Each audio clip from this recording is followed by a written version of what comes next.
नमस्कार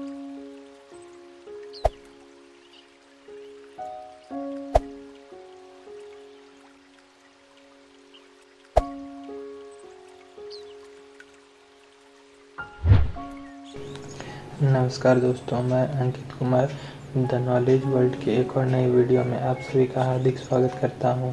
पिछले के वीडियो में जैसा हमने देखा था कि पोर्तुगीज़ जो थे वो भारत कैसे आते हैं, और दूसरे की वीडियो में देखा था हमने कि ब्लू वाटर पॉलिसी जो उन्होंने अपनाया था उनसे इससे जाकर के उन्हें कितना प्रॉफिट नुकसान पाया था, और उन्होंने एक अधिकार वर्चस्व पूरे अरब सागर और हिंद महासागर में बनाया रखा था। और आने वाले इस वीडियो में हम ये समझेंगे कि पोर्तुगीज़ की जो राज्य व्यवस्था, उनके राज्य और उनकी धर्म नीति और उनका किस प्रकार भारत में पतन हुआ, इसके बारे में हम लोग चर्चा करेंगे। तो हम लोग आगे मिलते हैं हमारे छोटे से इंट्रो के बाद। धन्यवाद।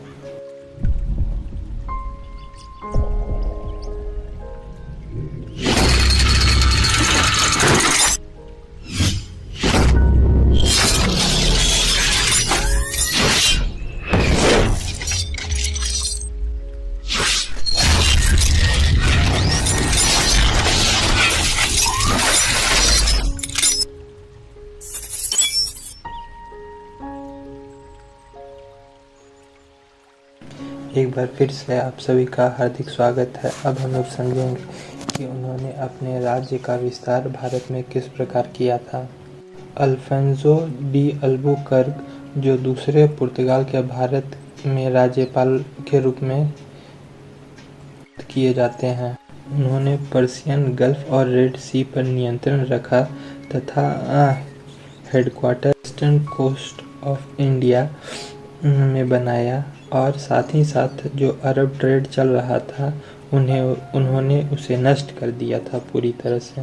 उन्होंने भारत में पुर्तगालियों को क्षेत्रीय अधिकार दिया, विजयनगर के साथ मैत्रीपूर्ण संबंध बनाए रखा था, जिससे उन्होंने सैनिकों को प्रशिक्षित करते थे कि समुद्र में किस प्रकार से नौका चलानी है, और जो सामान यहाँ से वो लोग जो है इंपोर्ट कर रहे थे उसमें कितना ज़्यादा मुनाफा होता है, ये सब चीज़ का जो है उन्होंने वहाँ के लोगों को अच्छी तरह से जानकारी पूरी दी थी।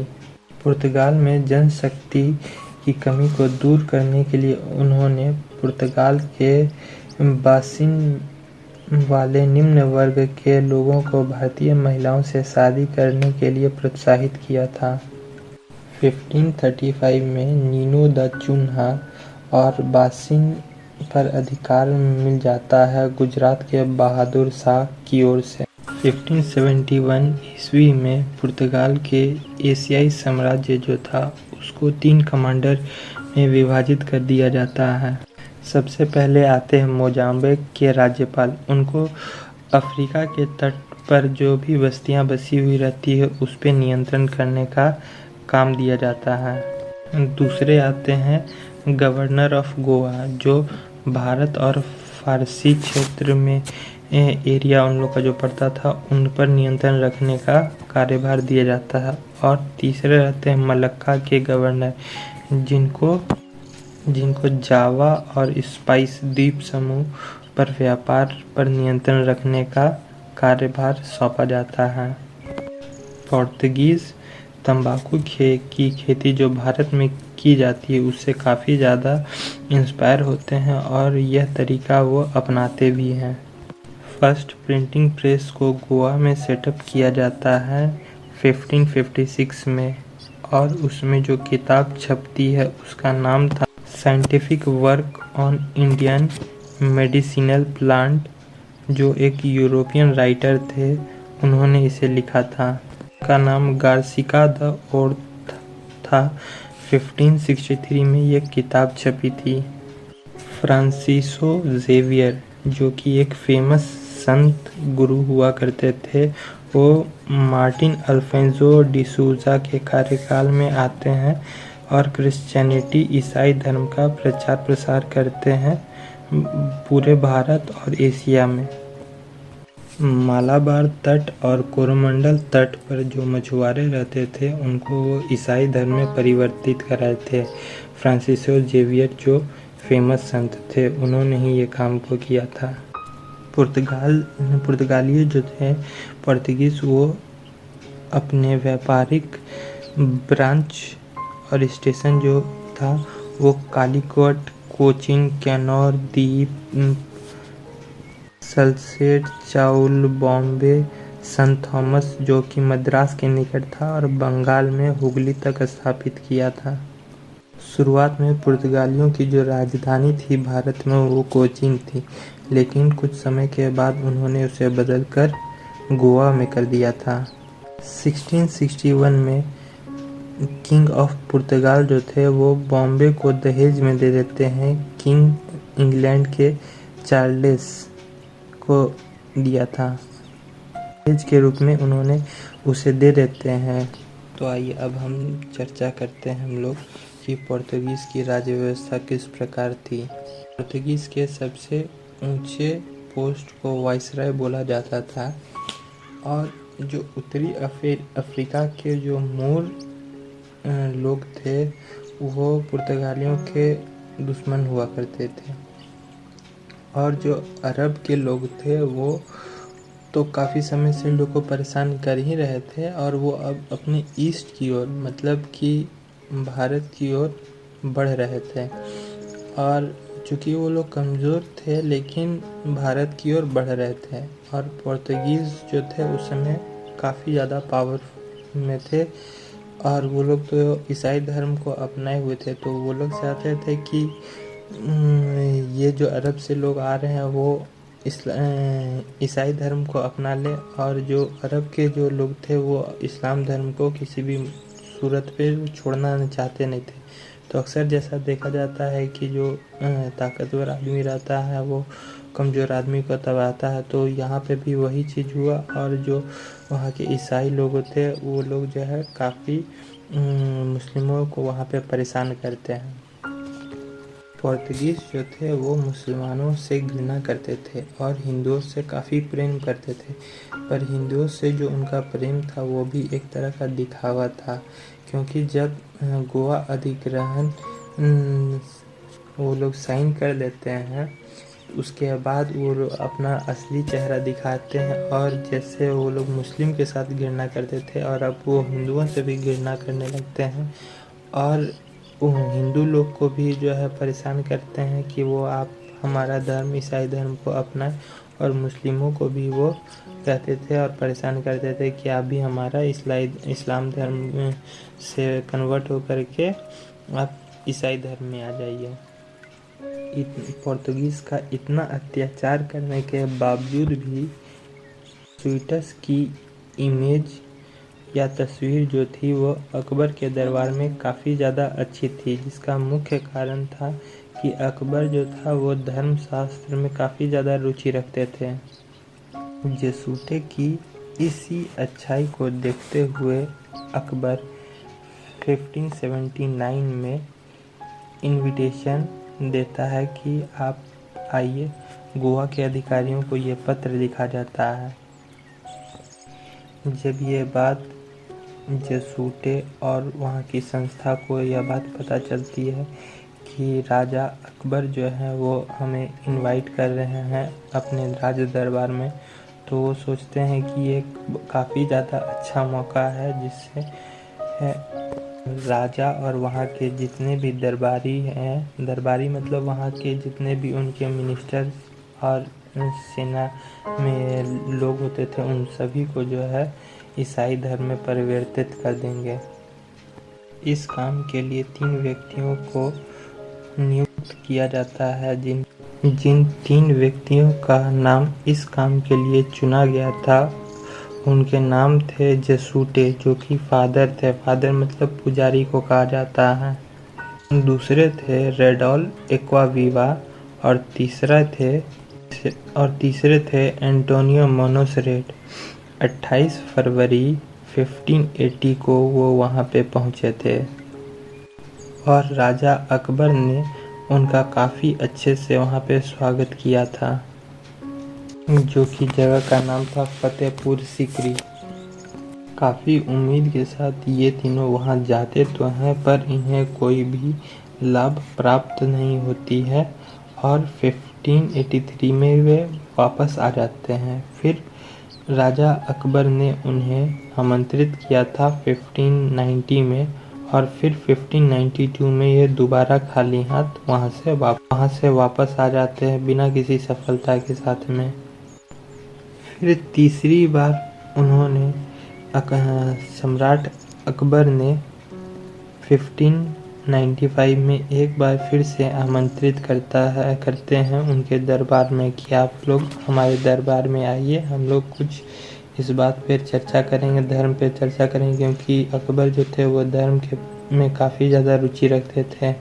उस समय में उनका जो दरबार था वो लाहौर में लगता था और राजा अकबर जो थे वो अपना धर्म निरपेक्ष की छवि बनाने की राजनीति में विश्वास रखते थे। इसलिए इस बार जो अकबर राजा थे वे उन्हें एक अस्थायी जगह देते हैं और 1609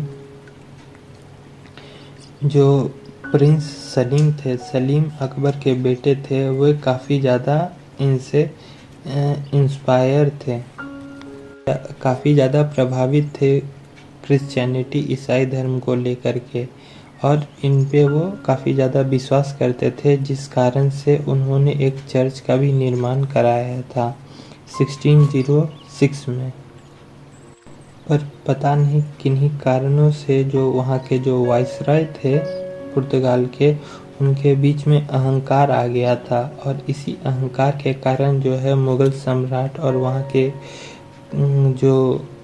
के मंत्री लोग रहते थे उन्हें आए दिन किसी न किसी बात पे अपमानित करते थे, जिस कारण से पुर्तगाल और मुग़ल सम्राट के बीच में काफ़ी ज़्यादा दरार आना शुरू हो गया था। दोस्तों, अब हम लोग समझेंगे कि किस प्रकार पोर्तुगीज़ और मुग़ल के बीच में जो है ये दरार बढ़ने लगी, और देखते देखते पूरे पोर्तुगीज़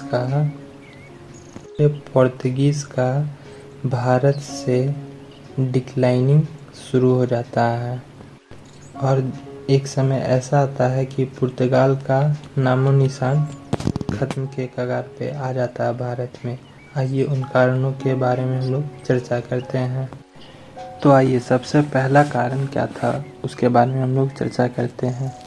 1608 में कैप्टन विलियम हॉकिंस नाम का एक व्यक्ति अपने जहाज हेक्टर से आता है भारत के सूरत में, और जो इंग्लैंड के जो राजा थे जेम्स वन, उनकी ओर से लिखा हुआ एक पत्र लाते हैं जो मुग़ल कोर्ट के लिए होता है, जिसमें यह आग्रह करते हैं, जो किंग हैं इंग्लैंड के, वो बोलते हैं कि हमें भी भारत में व्यापार करने की अनुमति दी जाए।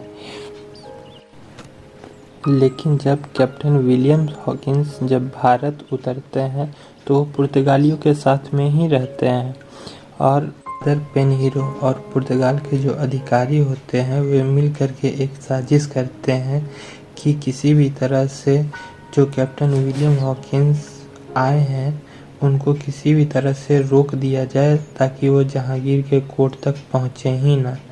इनके पीछे कारण यह था कि अगर वो जहांगीर के कोर्ट में पहुंचते हैं और वो पेपर दिखाते हैं और किसी भी तरीके से अगर वो ये अनुमति ले लेते हैं कि वो भारत में वो भी व्यापार कर सकते हैं, तो इनका जो एक वर्चस्व बना हुआ था वो कम हो जाता, और दूसरा जो इनका जो वैल्यू था जहांगीर के कोर्ट में वो भी कम हो जाता। लेकिन जो कैप्टन विलियम हॉकिंस थे वह इनकी लाख कोशिशों के बावजूद भी जो है जहांगीर के कोर्ट तक पहुंच जाते हैं।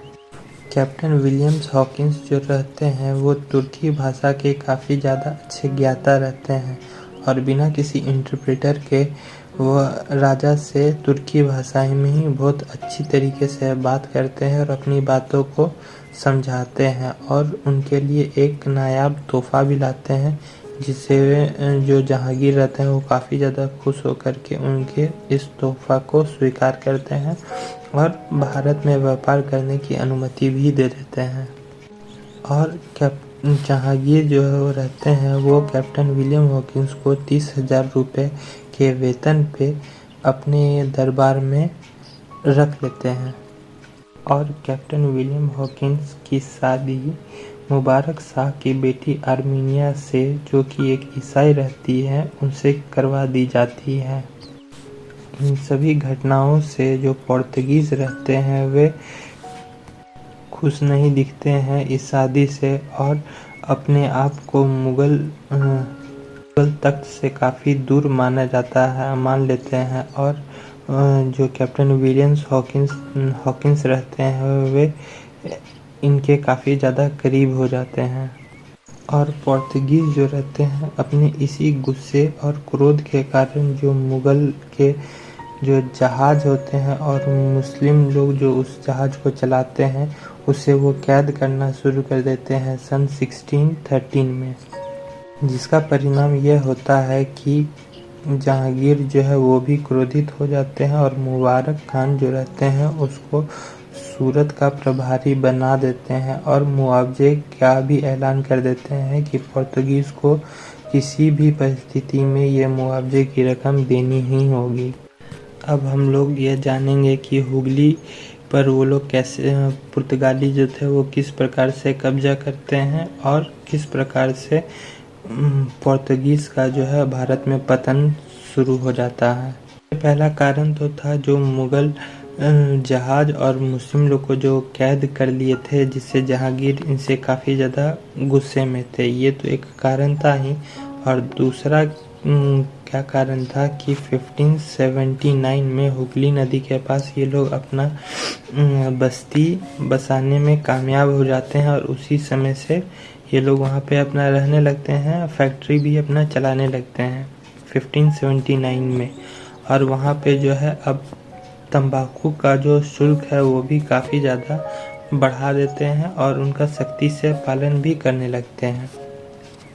दूसरे में ये लोग क्या करते हैं पोर्तुगीज़ कि कम पैसों पे हिंदू और मुस्लिम के बच्चे को खरीद करके ज़बरदस्ती